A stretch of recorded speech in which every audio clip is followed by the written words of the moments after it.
Good morning everyone. So nandito kami ngayon sa Shell Agoo. Ito ko lang. Yan. So ito talaga yung plan namin na from Mandaluyong, ang first stopover namin will be itong Shell na to. Reason being is kailangan namin mag-charge ng sasakyan. Akala namin punuan kaya maaga kami umalis.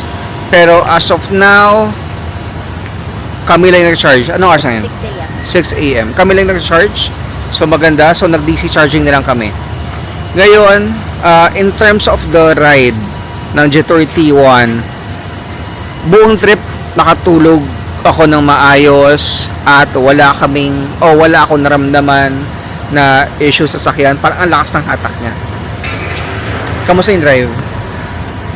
Full load kami ngayon kasi 4 adults. 4 adults tapos 1 child. Tapos punong-puno yung trunk and then yung roof rack. Ang roof rack, how heavy is it? Siguro mga 7, so mga 50 kg. 50 kilos yung roof rack and the contents. Kayang-kaya niya. Walang it didn't have any difficulties sa pag-traverse, although kasi patag lang naman ang travel. We'll know pag akyat namin ng Marcos Highway ba tayo? Kaya hindi pa namin alam. Depende pag akyat kung paano niya kakayanin yung ganun kabigat na load, kasi considering 4x2 lang siya tapos 1.5 lang yung engine. But so far, very very easy to drive. Hindi ka underpowered. Tapos maganda yung soundproofing ba tawag doon? Parang makapal siguro yung salamin. So hindi mo masyadong naririnig yung mga sound sa labas. And then wala din siyang vibrations. Kasi usually, 'di ba, pag nag-drive ka ng mabilis, high speed, may vibrations na. Ito wala pa. Kaming na-experience. So, overall, very good performance of the Jetour T1. Traveling Mandaluyong to Agoo so far. So, yun.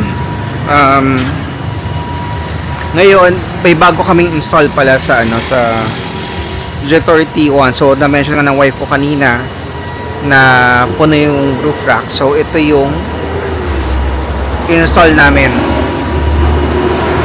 Yan siya. So, yung roof rack na yan, binili namin sa Lucky Parts. Ito yung sa may Better Living, Parañaque. Reason kung bakit kami doon bumili, kasi mas mura siya. Parang they're selling it for 16,000 lang. Okay, tingnan natin ngayon yung charging. So, at 180 kilowatts siya. Ilang minutes na tayo? 16 minutes. So, 16, 10.5 kilowatt hours na yun. So, although pala, na kahit 180 kilowatts ang charging capacity no DC charging, makikita sa dashboard natin na yung charging power niya is 20 point something kilowatts lang ang pumapasok. Yan siya. So now we're at 94%. Kasi yung charging power niya 17.4 kilowatts na lang. Theory ko lang naman, baka habang napupuno na yung battery, bumababa na yung tinatanggap niyang charging power. Pero malalaman natin. So, baka if you start with a lower percentage of battery, baka mas malakas yung charging power. So, ang sinasabi mo, most probably, is pag wala kang charge, kaya niya kumuha ng mas mataas na kilowatts. Baka. Theory ko lang. Okay. Tama ba? Comment down in the comment section below. So, nasa Kabayan Benguet na kami. At ang ganda dito. Ganda ng mga puno. Pati mga mountain. Yan.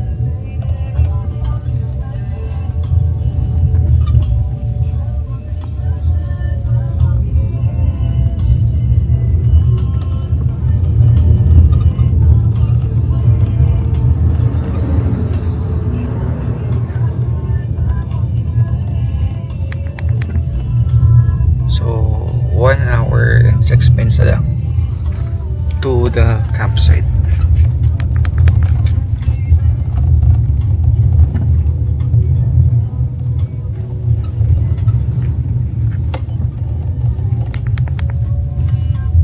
Sige, balitaan ko namin kayo ulit. Look at that. Wait lang.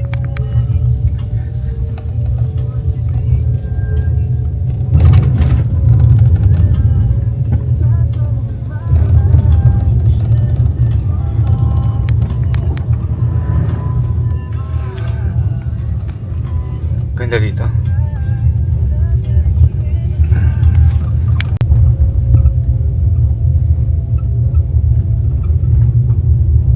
In 800 meters, turn left.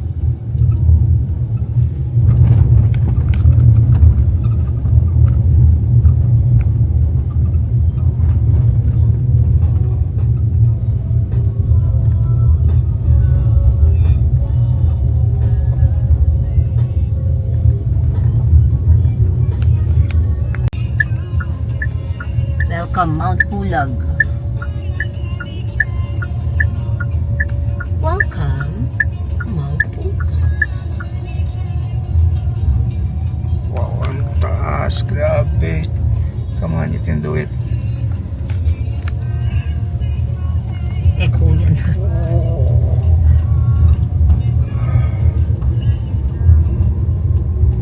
Grabe yung uphill dito.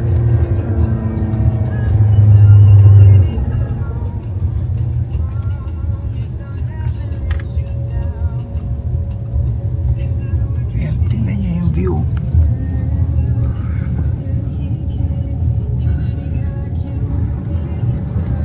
Oh no. Bottom. Napasnow naman ako. Masakit.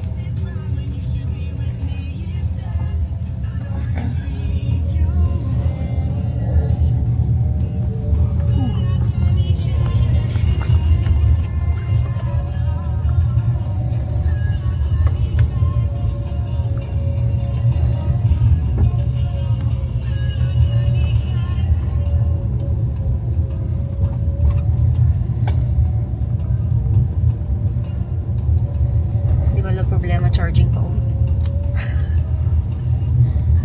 Ano?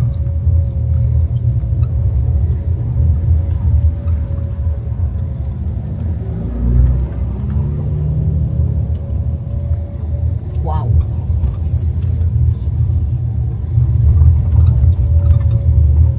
Look at that.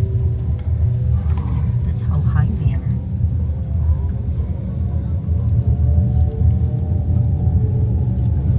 Mga bata pa uwi na nila yung makikita.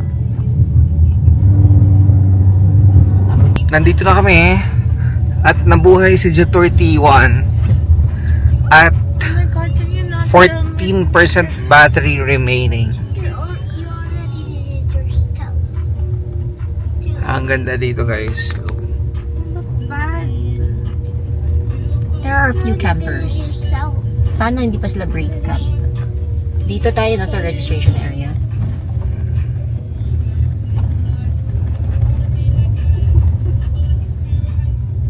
Mag-park ka na tapos lalakarin na lang Okay, natin. saan ako magpa-park? Sa may pasokan Pasok ako doon. na doon. Yun. Ah.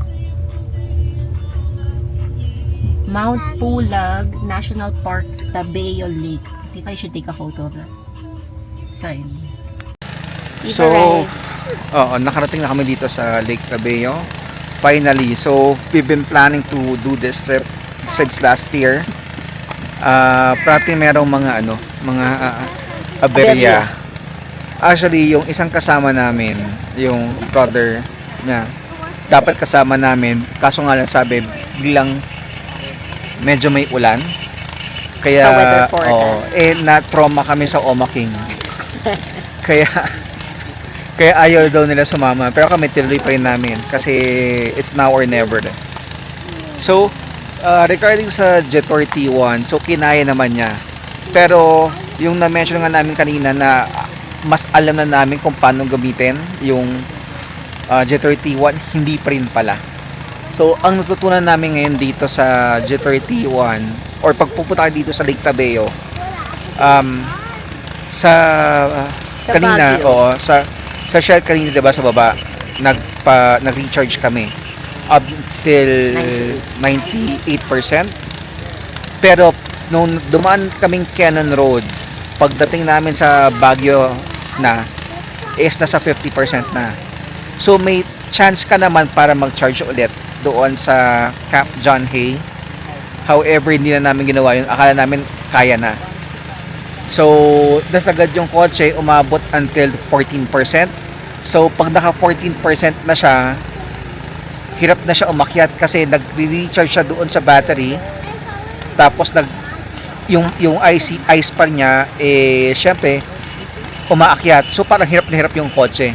So our recommendation if you're gonna go to Lake Tabeo is charge dalawang In Baguio. beses. So syempre sa bahay, tapos charge sa Basta- Shell, tapos charge sa Baguio. And then be mindful sa paggamit nyo ng hybrid. So kung kaya naman mag-save doon sa hindi ganun ka-steep is forced battery saver nyo. No? Yeah. Alright. May and welcoming committee yung Jetor. Pakita mo, ayun. kaso nga lang ngayon is medyo welcoming malangaw. Pero expected naman na malangaw kasi based sa mga feedback sa panahon ngayon. And sinabi naman nung contact namin dito na medyo malangaw nga daw sa panahon ngayon.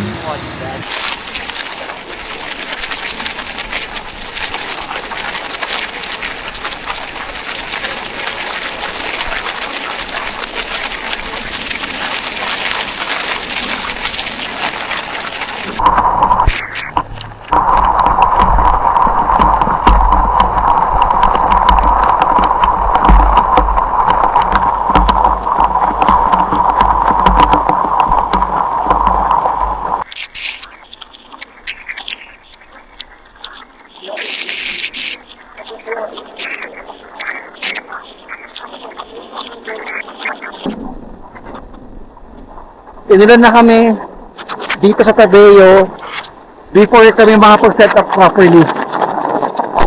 Kaya, ang kaya namin i-set up, yung content pa lang. At biging basa na kami. Labo. So, yun siya guys. Ito ang realidad ng pagka-camping. At saka ang lamig ng ulan dito. Lamig. Sige, see you later pag medyo maganda yung panahon para matuloy namin yung setup namin. So, we're almost done with the setup. Dumating kami ng mga around 11:30. However, 2:30 na. Hindi pa kami tapos kasi umulan kanina. Na ang kaya lang namin i-set up is yung tent. So, dalawang tents ang gamit namin ngayon. So, yung gamit namin is yung Camp Zion pati yung Black Dog. So, ito yung Black Dog. Tapos ito naman yung Camp Zion. Hindi pa namin nalagay yung mga kama ngayon na umaraw. Hindi rin kami nagdala ng dome. So, dito kami magluluto mamaya. And then, ito yung rainfly namin. para madaling iligpitin just in case na talagang bumagyo or lumakas ang ulan. Ngayon sa Tabeo medyo maraming langaw. Although nagtanong naman kami kung maraming langaw, sabi nila medyo daw. So actually hindi medyo hindi medyo, maraming langaw talaga.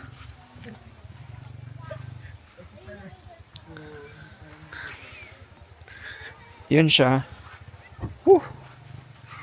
Uminit na sa wakas. Kasi kanina iniisip na namin mag-homestay. No, love? So, ano masasabi mo sa Lake Tabeo? Is it worth the trip, love? If it doesn't rain. And kung walang flies. And kung walang flies, yeah. And buti na lang, meron kaming fly spray. Kasi Oo. nagkaroon kami ng isang langaw sa bahay namin. Tapos hindi ko siya mapatay-patay. Bumili ako ng ganyang kalaking spray. Tapos napatay ko na siya. So, dinala ko siya dito. Madami naman. Mga 2 weeks ata sa amin yung langaw na yun. Hindi mo matay-matay. Pero, it's very picturesque. Parang hindi mo isipin na mayroon pa mga ganitong lugar, Pilipinas. Ganun. Ito yung New Zealand of the Philippines. No. Tsaka madaming campers. Tingnan nyo yan. Meron tayong katulad ng air tent natin doon. Oh. Yan ang Lake Tabeo, guys. Yan ang pinupuntahan nyo dito. Yun nga lang. Marami talagang langaw.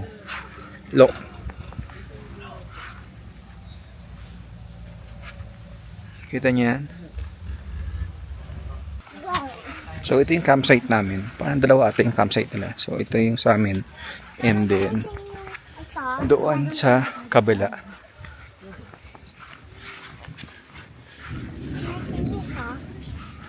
It's locked away. Parang magkaiba ata yung nagmamanage. Not sure.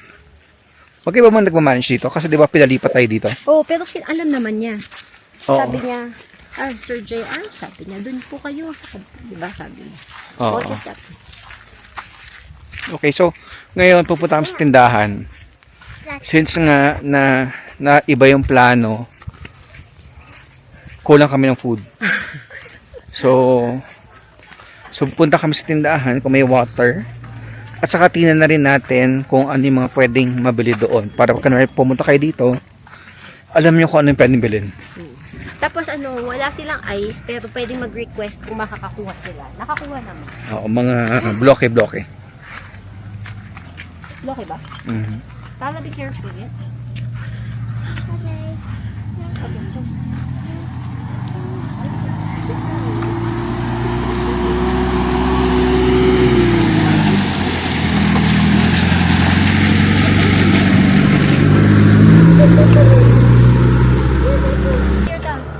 So, ito, Mount Pulag National Park, Tabeo Lake.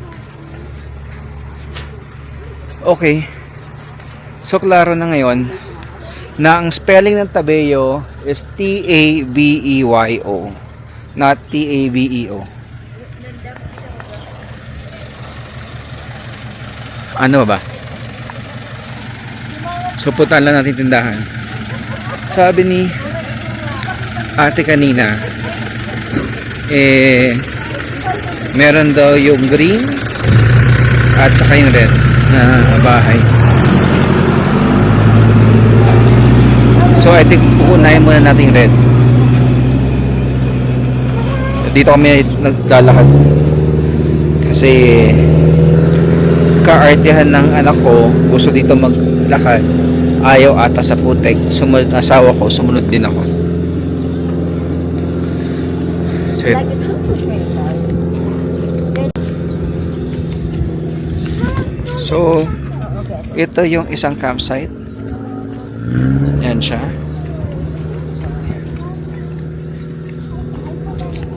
Ganda rin dito.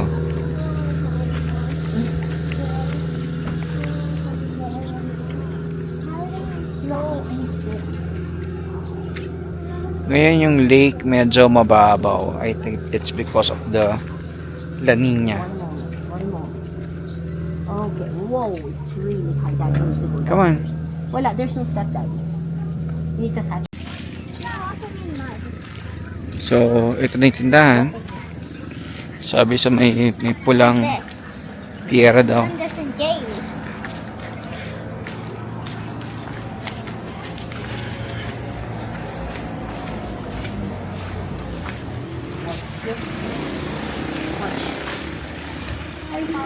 Watch your step. Tingnan natin kung ano mabibili dito. Hala, here, on the wood. Look lang. Here.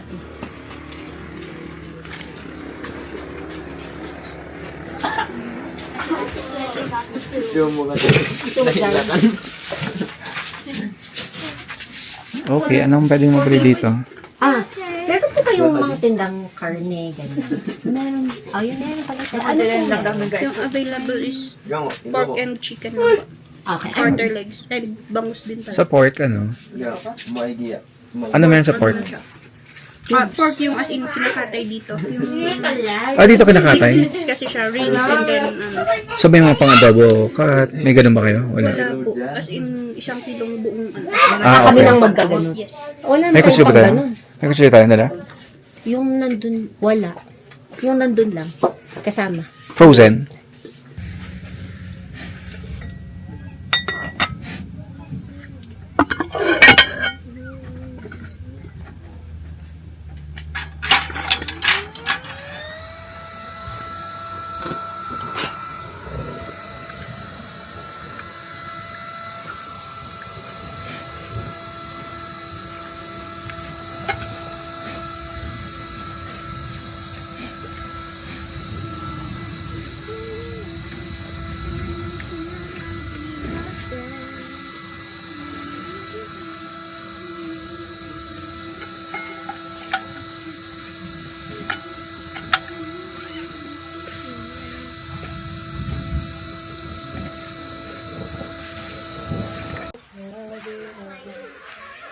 So, nakapagluto na rin kami ng dinner. Actually, hindi kami kumain or hindi kami nag-lunch. So, mag-early dinner na kami. So, it's 5 p.m. 5:20 actually. So, ito siya.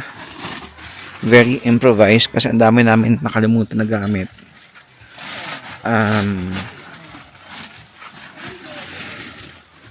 Tapos, ito yung ulam namin. Daddy, Yeah. Ask them to help you. where do we place this? Here. Where will we place this? That's for the rice. Then where do we place it? So, yun yung ulam namin. Chicken and sisig. Sisig and chicken. Both. So, kakatapos ng kumain. O, boss. Masarap naman pagkain daw. Tipa? Basi? Tala? Yes. Yes. Are you gonna post that? Part of my, vlog. So, as mentioned, tapos na kami mag-early dinner. Request ng wife ko na magsimula na mag-bonfire. So, ayusin ko na yung kahoy namin. So, samahan niyo ako ulit para mag-ayos ng bonfire na gagamitin namin. O woods na gagamitin namin.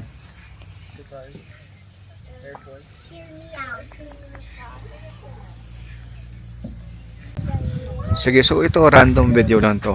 Gusto kong i-share sa inyo yung nakikita ko ngayon. Ito yung reason ko bakit mo pupunta ng Lake Tabeo. Yung mga ganitong moments. Ito siya. Yan, tingnan nyo yan. Kung gaano kaganda. Nakakita na ba kayo ng ganyan sa Metro Manila?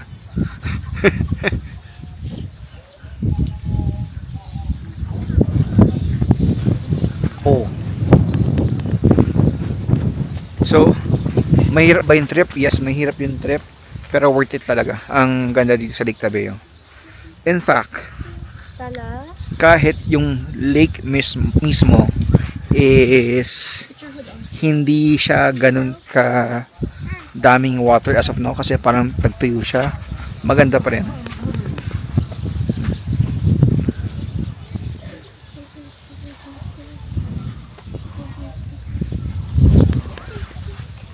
So, punta na kayo dito. So, ito yung setup namin ngayon. Isura paggabi.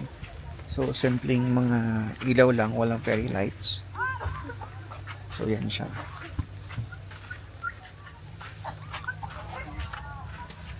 And, sobrang lamig. Temperature ngayon ay, tingnan natin ha. Temperature natin ngayon is nasa 16 degrees lang. So, sobrang lamig. Pero, ito yung hinahanap mo. Ganitong lamig. Yung ma-express mo yung ganitong lamig. So, hinihintay lang namin yung panganay namin at saka yung boyfriend niya. Kasi, naghuhugas sila ng pinggan. Kaya pagdating nila, magbo-bonfire na kami tapos mag-s'mores na. So abangan nyo yun.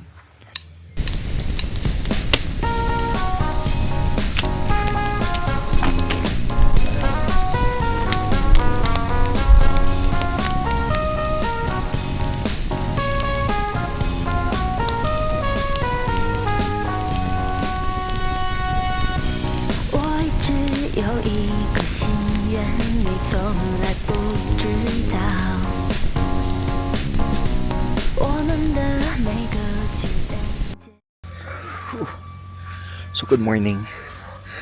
So this is our last day. So basically magpapack lang kami and then uwi na.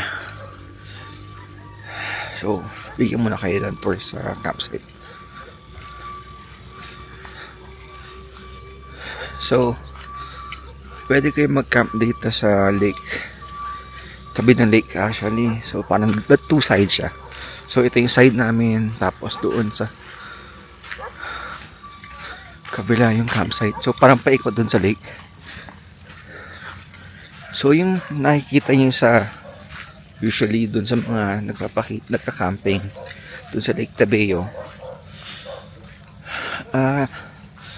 Hindi naman siya ganun kalaki.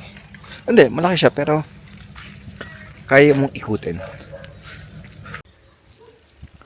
So, ito siya. Tapos dito yung registration area. So, dito sa registration area, pwede kayo magtanong dito about doon sa mga trails. Meron sila yung parang trail doon sa yung Four Lakes, yung Mystical Lakes, and trail din para doon sa Mount Tabayok. Parang ito yung tatawag na ng Junior Pulag.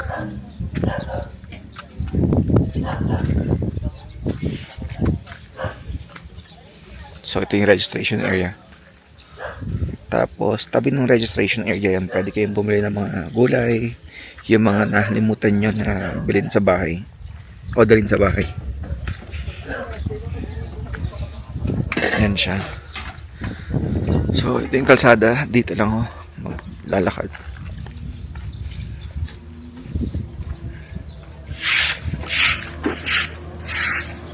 May helmet.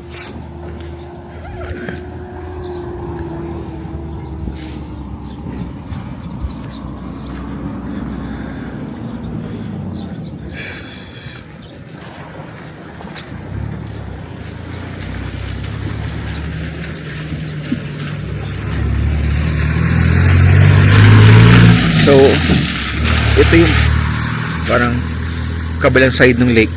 So, yung iba dito nagka-camping.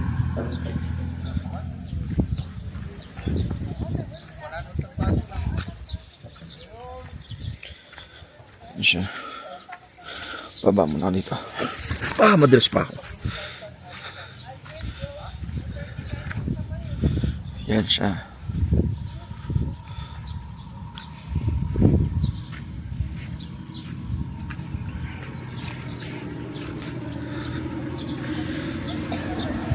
Tapos merong dalawang stores dito na may binibilhan.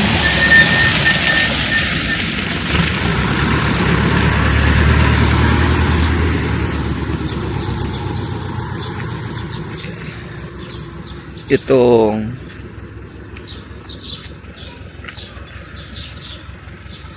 Martino store. So ito yung unang pupuntahan na store.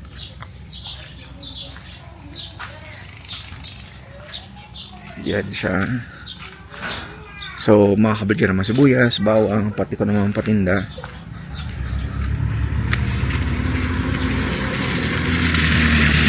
And then sorry lang, medyo may mga dumadaan sa sakyan.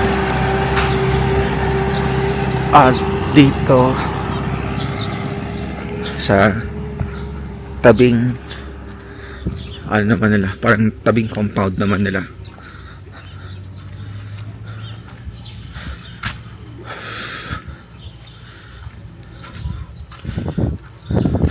Lamig. Yan.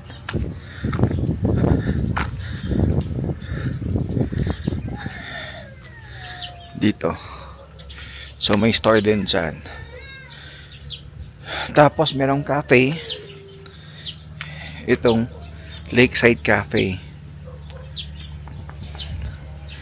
Hindi naman kami pumunta sa Lakeside Cafe kasi sarado sila nung time na pumunta kami dito sa Lake Tabeo. Pero sabi, okay naman daw dyan. So dito rin sa Tabeo, they offer yung mga homestay.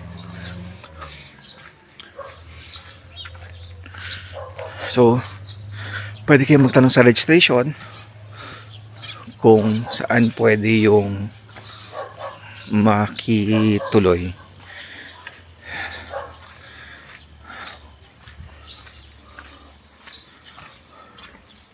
Kasi sobrang lamig talaga sa gabi. So I think yung mga hindi kaya ng ganun kalamig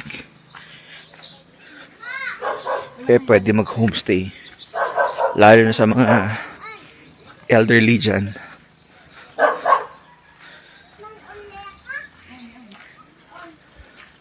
So pakita ko lang kung saan yung homestay na. Kasi pwede mong gawin, for example, sa morning, pitch kayo ng tent. Ngayon paggabi na, doon kayo sa homestay matutulog.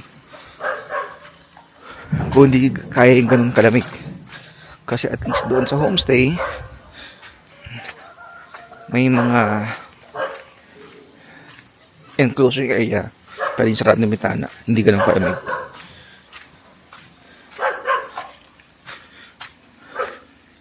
Ito siya. Yun. Dito yung isang homestay, Bolilit Homestay.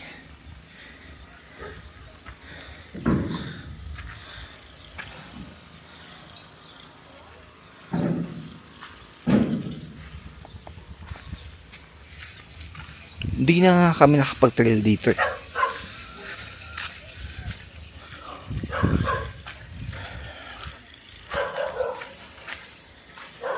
Pero sige, tingnan natin kung punta tayo malapit sa lake.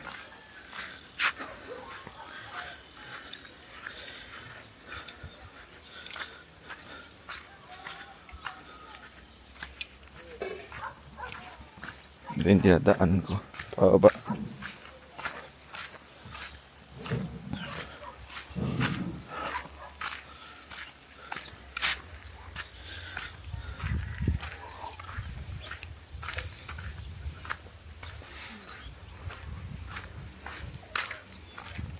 Sumisikat ng araw.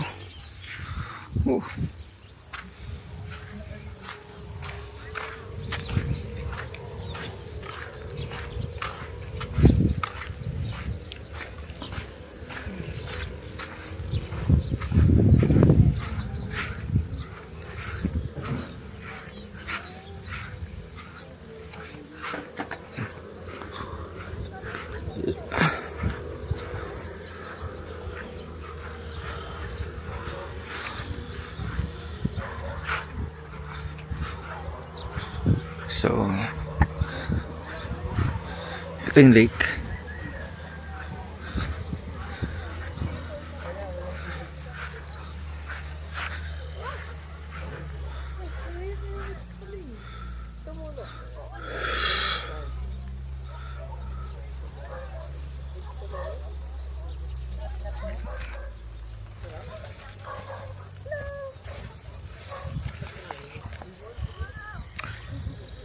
So, yun. Yun yung quick tour namin. Yun yung quick tour ko sa lugar.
They were eating. Tapos, So, pa uwi na kami.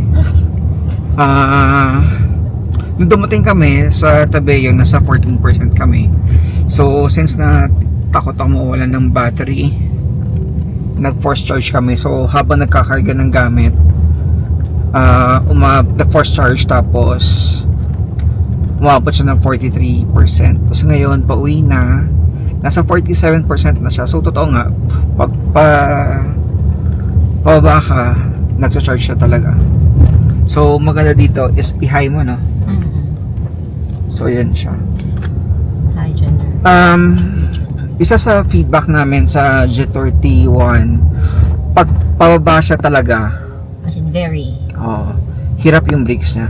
Parang kailangan mo apakan talaga ng sagad para tumigil siya. So, may konting kabaka. Spongy yung patin. So, yun siya. So, yun. Key takeaways, love. Of what? Lake Sa Tabeo? Lake Tabeo and sa Jetour. Jetour. Kaya-kaya niya. It's not gonna be a problem. Kahit na fully loaded kayo, with top load pa, kayang-kaya niyang yung travel. Tapos, matipid siya talaga. So, wala kang range anxiety. Ang suggestion ko lang, kasi Baguio to Tabeo, mag full charge ka muna or kahit mga 70% siguro para saktong-sakto pagbaba mo meron ka pang mga reserve na mga 30%. Yun, that's what I would suggest. Space wise, Masikip. masikip pa rin. Hindi, marami lang siguro talaga din kaming gamit. Kung siguro minimalist camping, kaya. Okay lang. Oo. Ang laki ng tents namin. Tapos, So, nagdagay kami ng rail ng roof rack yeah. doon sa roof rail. Doon kinabit. So, yun na muna. Noong naglalagay na kami, napansin namin na kailangan pala talaga nagdanan. Yeah. So, kung papakabit ka ng roof rack, At gagamitin mo talaga, pasama mo na yun, nakabit yung ka ladder. ng hanggan. Oo. Or, yung foldable, kung kasya naman sa kotse mo. Kasi mahal din yung nakakabit eh. Yung How much nakakabit? napagtanungan namin, nasa 21,000. Sila na yung pinakamura. Yeah. So, yun siya. Yung pinakamura na rin yung pinakabitan mo nito. Oo, yung roof rack naman 16,000 lang namin nakuha. So, kung gusto nyo malaman kung saan, comment down below. Oh my God. Comment down below. So, ano pa? Sa Tabeo Shots naman, on Lake Tabeo, maganda siya talaga. Lalo na kapag ka yung nagme-mirror na yung mountains dun sa lake. Yan, para kang wala sa Pilipinas. tapos yung fog, Tapos yung fog, parang gagalaw siya talaga. nasarapan mo lang. Oo. Yung hindi ko masyado nagustuhan, hindi nila masyado na-regulate yung campers nila. Meaning, may mga campers na nag-iwan pa rin ng basura kahit na sinasabi nilang bawal mag-iwan. Meron pa rin mga campers na hindi na maiingay. Mostly yung mga yung mga sa kabilang side. Yung mga joiners. Maingay talaga sila, naririnig sila sa kabilang side ng lake. So, if you're a light sleeper, you have to take that in mind. Pero, tapos you have to bring everything. Meron silang mga, paminsan-minsan, pag merong nakatay na baboy, may bibenta silang baboy. Pero kung nagkataon kayo na wala kayong mabibili doon na pwedeng lutuin. So, bring yung mga kakainin nyo na. Although, they're very generous pala. Dami namin inuwing repolyo. Tapos, humihingi lang sila ng pagkain ng aso nila. So, yung mga tira-tira nyo lang. So, at least ma-dispose nyo rin. Oo. Tapos, mahal ang paninda nila. Mahal yung snacks nila. Kunwari, yung Nova. Usually, yung Nova sa supermarket, 13 pesos. Sa kanila, 45. Which makes sense kasi ang layo nga din naman nila. Ayun. Charging, pwede kayo makicharge sa kanila. If kailangan nyo mag-charge. Madami ako nakita doon mga nakikicharge. Tapos, pagka... Hindi lang EV. Wag lang yung kotse. Wala pa sila para sa kotse. Tapos, the truth is, dalawa lang talaga halos yung tindahan na malapit sa campsite. Tudor ko nga sila kanina doon eh. Ayun. So, bring your necessities. Tapos, bring, first aid. Kasi, masyadong malamig, pwedeng magkaroon ng mga crack sa skin, ganyan, or masugat. Wala pong malapit na hospital or clinic. So, bring first aid kits. And then, yung sa CR nila, medyo raw pa din yung CR nila. Igib, buhos. Hindi lang yun, isa lang. Isang babae, lalaki, isang lalaki. Ang daming campers. So, pila daw talaga. Pero, pwedeng pumunta dun sa mga bahay-bahay, Pwede tsaka mong sa bayad. homestay, pwede ka magbayad para makiligo. Meron ako nakita, 50 pesos daw ang binayad nila para makiligo sila. Ay, mababayad sila, no? Pero sabi naman ni Ate Joreen, yung contact dun sa Baguio, ginagawa na yung mga CRs nila. So may parang construction dun sa bandang gilid na medyo maglalakad ka lang ng konti. So yun yung ginagawa ng CR para sa mga campers talaga. Which, honestly, I was saying earlier, ang mahal ng fees. Ang mahal ng fees nila compared to other campsites that we've been to. So, relatively, parang about 1,100 per person? Oo. 1,100 Pero pag mag-extend ka lang, 150 per night na lang ata. Per person? Oo. So, sa mahal niyang yun, mag-expect ka din, sana kahit papaano, may toilets, ganyan, running water, tumigil yung tubig kahapon.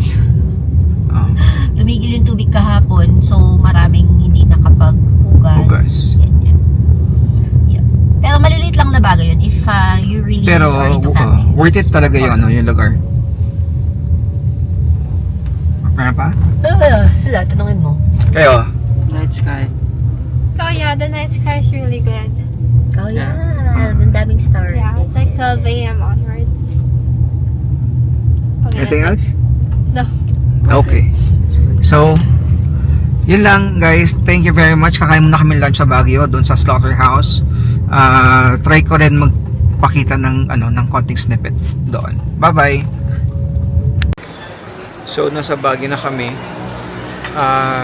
Magta 3 PM na dito kami mag-lunch sa Balahaja. Yeah.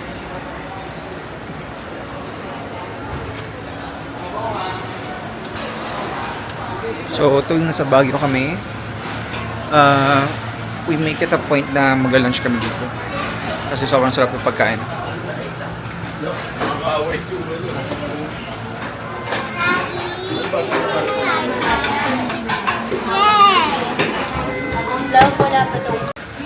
So, ito yung mga pagkain namin. Inihaw, depdakan,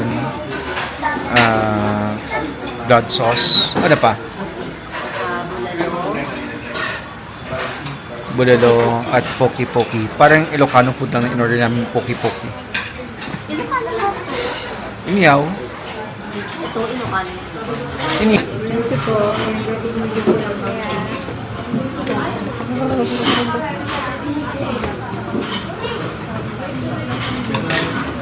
Ito mga yes, please. Ayan. Thank you.